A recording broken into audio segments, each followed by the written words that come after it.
Let's touch on kind of where you are as a business and how it's generally going. Well, in fact, we are now, I would say, further executing on the strategy. So keeping on going on the same direction with a buy and build. And in the buy and build, there's really these two strong, I would say, pillars: acquisitions, but also building and building up value with the new acquisition. So you mentioned some of the recent acquisitions in Europe. We've started with Denmark earlier on, and then extended to UK and Spain with Masvos. And each time it's not just acquiring a market share or a presence. Of course, it's very important because we see Europe as a set of countries and we want to be present in the main countries. But it's also acquiring a lot of skills on know-hows, which can be both on technologies or processes. For example, Masvos has quite an advanced call contact center component that we're going to integrate in the group. Great, that must be quite complicated bringing all these business units together now, or companies, and thinking about your go-to-market when you sell to resellers and service providers your technologies. How are you adapting your strategy to kind of fit their needs? Because we're here at the CloudCom Summit right now, and we're hearing that time and time again. They're looking for differentiators. So how's Centile and the Enreach group and all the other brands within it helping the service providers? Yeah, well, that's a very interesting question. In fact, in the group, we have players which are at the heart more vendors, like Centile, like Swix, others which are more a service provider, a flavor, or a SaaS enabler player.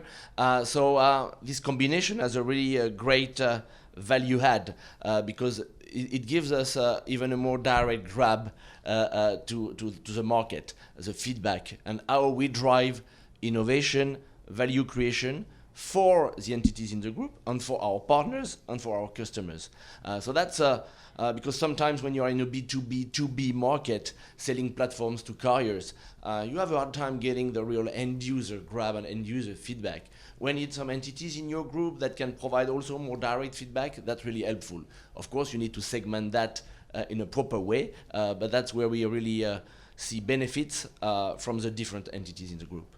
Great. I believe you're adding in some new technologies into your stack, essentially. Can you tell me a little bit about that? Yes. Well, first of all, we have strategic projects. One have been and is still ongoing with the branding, with Enreach, as you know. Second area is about the user experience, customer experience, to really put the partner, the end user, at the core of our design processes. And the other one is about product and platform unification. And this includes not only unification of our internal technologies, because we have a lot of technologies in the group, but also how we open up to some partners. For example, through APIs, we want to avoid a siloed approach. So that's where the challenge is how you integrate some partner technologies while avoiding silos. So you need to unify the user experience in your own apps, whether it's a mobile apps, whether it's a desktop client apps. So that's an area of a big area of focus for all of us. Yeah, it sounds like a key point, getting that UX familiar across all those different platforms. Exactly. Okay, well, I'm hearing quite a bit about collaboration. We're moving beyond cloud voice now, it seems, as an industry. UCaaS and collaboration seems to be really key. What are you doing on the collaboration front to help, add that additional value into your solution? Yeah, so in fact, leveraging the cloud native evolutions of our platform with microservices and so on, we can combine more and more features and capabilities. And if we look at video collaboration, screen sharing and so on, we have a two-folded approach. One is we leverage our internal capabilities inherited from VoiceWorks, the Dutch entity, who has a WebRTC video collaboration solution. So we integrate that in our platforms so that to have a unified user experience with that. And we also have a Zoom partnership for people who really look for mobile first and I would say higher premium, higher capacity video collaboration. So that's the two options we propose in the market. Either, I would say, easy, turnkey, WebRTC powered video collaboration or third-party integration, but always avoiding silo. Great stuff. And I've also heard that you've got a Microsoft Teams integration now as well. What was behind that thinking? Well, as you know, and as you can read, there are very many Microsoft Teams integration. So I think it's interesting to look at what's behind. A lot of it is around, I would say, direct routing integration, which is already a nice add-on. But then is about how you can, I would say, integrate presence, place calls from between the two environments, and the ultimate question is, are the end user ready to pay for that duality?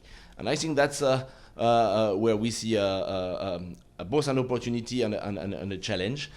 We believe, for example, in mobile enabling a Teams solution. But I think it's also, you want to tick the box. Huh? You want to tick the MS Teams integration box. And in reality, what we see from our main customers and service providers, and also some of the entities in the group, is that you tick the box. If Microsoft is in, you bring some complementary solution. If Microsoft is not in, you don't talk about it, and you deploy a different UCaaS solution, your own UCaaS solution. And that's what I hear in Finland, in the different European countries. Yeah, absolutely. So it's ultimately about providing those choices.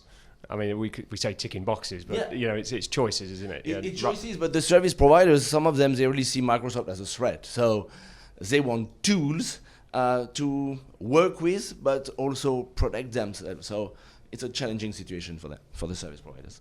Great stuff. So I'm going to round this up with a crystal ball question. But what's coming up for the Enreach group, and how do you see the kind of market playing out for the rest of the year? Well, as I said, I keep on executing on the UX, CX, and platform unification, increasing the synergies between the entities that have already started quite a lot. And then also there will be further add-ups, looking at additional acquisitions, always bringing market presence and, I would say, some technology bits.